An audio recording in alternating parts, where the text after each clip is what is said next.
Now, the next thing that really blew up NBA Twitter, in particular Nets Twitter, was Eric Adams being fucking absolutely dumb in his messaging. Eric Adams. Eric Adams, mayor of New York City, dipshit mayor of New York City, is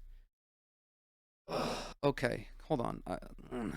I wish we had a video for this. ESPN is not showing a video of this for some reason, even though. Okay, let's watch this. Reaction to the mayor's comments. Hannah, stop me if you've heard this before, but the Nets are now in a holding pattern once again with the city. It felt like walking out of that facility just now, like the air had been let out of the balloon a little bit. A week ago, they heard the mayor's comments and everybody thought, okay, it's finally going to be time. Kyrie's finally going to be able to play here soon at the Barclays. In home games, we're going to be a whole team again. Everything feels complete.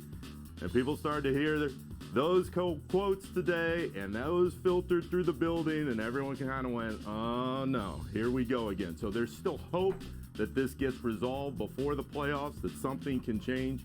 But all that optimism that had been building as far as Kyrie's situation goes, and him saying the other night in Milwaukee, I see the light at the end of the tunnel, that has dissipated this morning for sure.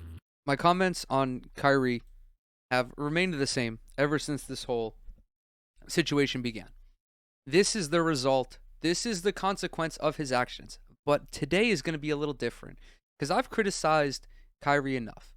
And I've always criticized Kyrie based on what he does off the court. I absolutely love watching him play basketball. Basketball is better when he's on the court, which is why I'm upset that he's going about this whole thing the way he is. However, the villain now, not even the villain, if I have this situation understood correctly, Eric Adams only like halfway lifted the vaccine mandate to where people don't have to be vaccinated to go to gyms, to go to restaurants, to go to Knicks and Nets games, for example. But the employees still do. And the reason I'm upset about this is because we've been through COVID. We've lived through COVID for 2 years almost. We've seen how other countries across the world handled it. Okay? Regardless of what the United States government has done over those 2 years is irrelevant because there was never like a unified stance on this. Okay? Now, New York City was very strict in their implementations of restrictions, and it was all encompassing. Okay, there was none of this halfway bullshit that Eric Adams is pulling. And the issue that I have is that he should have just lifted the COVID mandates, the vaccine mandates in their entirety. Not because I'm anti-vax, but because New York City is about 76% vaccinated or so. This is the entire population. Mind you, the adult population vaccination rate in New York City is like 85%, or even it might be 90. If New York State were a Nordic country, there would be no more COVID. And how do we know this? Because Sweden exists, okay? Sweden has a similar population. They actually have a higher population than New York State does. It's like almost 11 million to about 8.5 million. They have a similar population and a similar vaccination rate.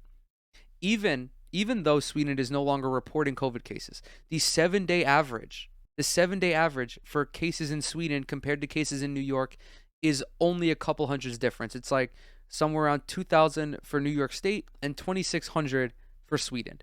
Okay? And they got rid of their COVID restrictions last month.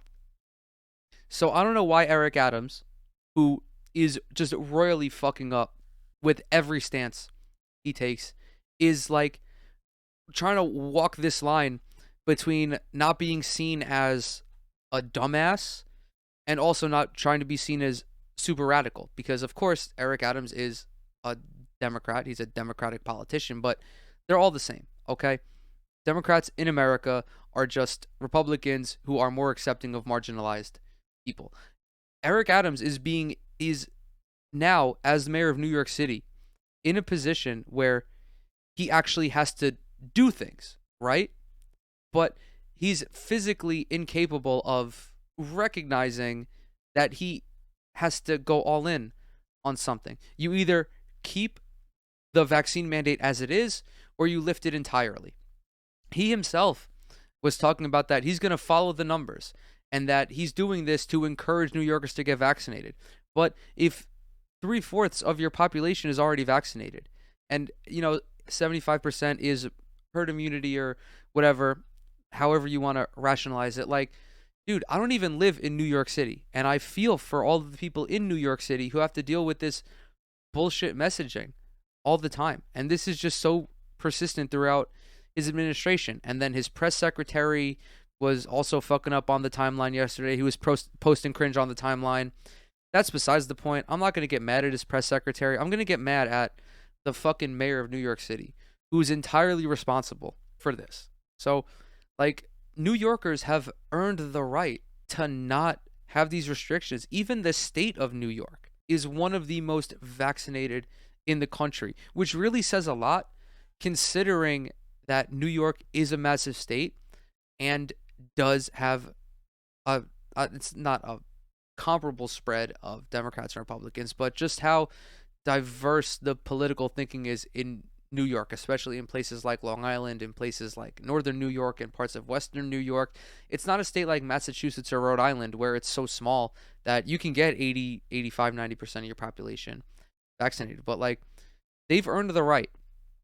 They've earned the right to be able to watch Kyrie Irving play. Also, the whole Kyrie one crowd is fucking weird to me. Like, he didn't win anything. Keep in mind that it is February of 2022, and this man has only been playing basketball for a couple of months. He didn't win shit. He won because the people of New York City decided to go out and get vaccinated. And of course, if you are not vaccinated, go and get vaccinated. Just because I want Eric Adams to lift all of the restrictions does not mean that I think that you should go and do the right thing. Of course, this wouldn't be an issue if Kyrie had just already gotten vaccinated. But to be totally honest, I'm totally done having this conversation about Kyrie and the fucking vaccine. I just wish that Eric Adams was not so. I just wish that he was more upfront about this. I mean, like, this is the same guy who was super horny to bring back solitary confinement, which is a fucking disastrous idea for him. But it comes to the vaccine mandate, and it's like, I'm only going to lift it for public citizens, but the employee mandate still remains. When we already know for a fact that companies are mandating their employees to get vaccinated regardless, of course not all of them, but regardless of what the local government says. Like, corporations are taking it upon themselves to have these types of mandates. It's just weird to me. The messaging about this whole situation is weird for me. And now he has to clarify it by being like, oh, well, we can't create an exception for Kyrie Irving. Like, bitch, you didn't have to create an exception for Kyrie Irving if you just lifted all of it. And I'm not saying to do it like right away, but if you're going to address the public, don't do the half in bullshit.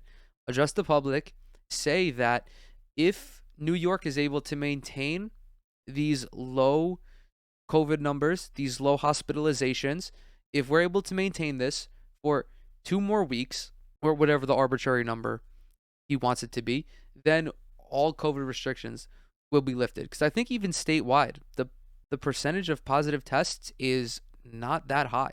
I know on Long Island, where I live, it's about 2%. About 2% over the last day or so, which is good.